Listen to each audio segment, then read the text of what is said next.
ಕರ್ನಾಟಕ ರಾಜ್ಯದಲ್ಲಿ 1 ರಿಂದ PhD ವರೆಗೂ ಇರುವಂತಹ ವಿದ್ಯಾರ್ಥಿಗಳಿಗೆ ಸ್ಕಾಲರ್‌ಶಿಪ್ ಕೊಡುವಂತಹ ಒಂದು ಕಾರ್ಯಕ್ರಮವನ್ನು ಹಮ್ಮಿಕೊಂಡಿದೆ. ನಮಸ್ಕಾರ ಸ್ನೇಹಿತರೆ, ನಿಮ್ಮ ಹತ್ರ ಲೇಬರ್ ಕಾರ್ಡ್ ಇದೆಯೇ? ಹಾಗಿದ್ರೆ ನಿಮ್ಮ ಮಕ್ಕಳ ಶಿಕ್ಷಣಕ್ಕೆ ಸರ್ಕಾರದಿಂದ 1,800 ರೂಪಾಯಿಂದ ಹಿಡಿದು ಬರೋಬ್ಬರಿ 60,000 ರೂಪಾಯಿವರೆಗೆ ಹಣ ಸಿಗಲಿದೆ ಅನ್ನೋದು ನಿಮಗೆ ಗೊತ್ತಾ? ಹಣಕಾಸಿನ ತೊಂದರೆಯಿಂದ ನಿಮ್ಮ ಮಕ್ಕಳ ಓದಿಗೆ ತೊಂದರೆಯಾಗಬೇಡಿ. ಕರ್ನಾಟಕ ಕಾರ್ಮಿಕ ಕಲ್ಯಾಣ ಮಂಡಳಿಯು 1ನೇ ತರಗತಿಯಿಂದ ಹಿಡಿದು PhD ವರೆಗೆ ಓದುತ್ತಿರುವ ಕಾರ್ಮಿಕರ ಮಕ್ಕಳಿಗೆ ಭರ್ಜರಿ ಸ್ಕಾಲರ್‌ಶಿಪ್ ನೀಡುತ್ತಿದೆ.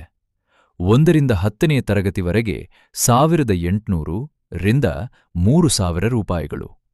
PUC, ITI ಅಥವಾ ಡಿಪ್ಲೊಮಾ ಓದುತ್ತಿದ್ದರೆ 6,000 ದಿಂದ 12,000 ರೂಪಾಯಿಗಳು. ಇನ್ನು ಡಿಗ್ರಿ, ಇಂಜಿನಿಯರಿಂಗ್ ಅಥವಾ ಮೆಡಿಕಲ್ ಓದುತ್ತಿದ್ದರೆ 35,000 ರೂಪಾಯಿವರೆಗೆ. ವಿಶೇಷವಾಗಿ IIT ಅಥವಾ ಏಮ್ಸ್ನಲ್ಲಿ ಸೀಟು ಸಿಕ್ಕಿದ್ದರೆ ಬರೋಬ್ಬರಿ 60,000 ಸಿಗುತ್ತೆ. ಈ ಹಣ ನೇರವಾಗಿ ನಿಮ್ಮ ಬ್ಯಾಂಕ್ ಖಾತೆಗೆ ಬರುತ್ತೆ. ಅರ್ಜಿ ಸಲ್ಲಿಸೋದು ಹೇಗೆ? ಯಾವೆಲ್ಲ ದಾಖಲೆಗಳು ಬೇಕು?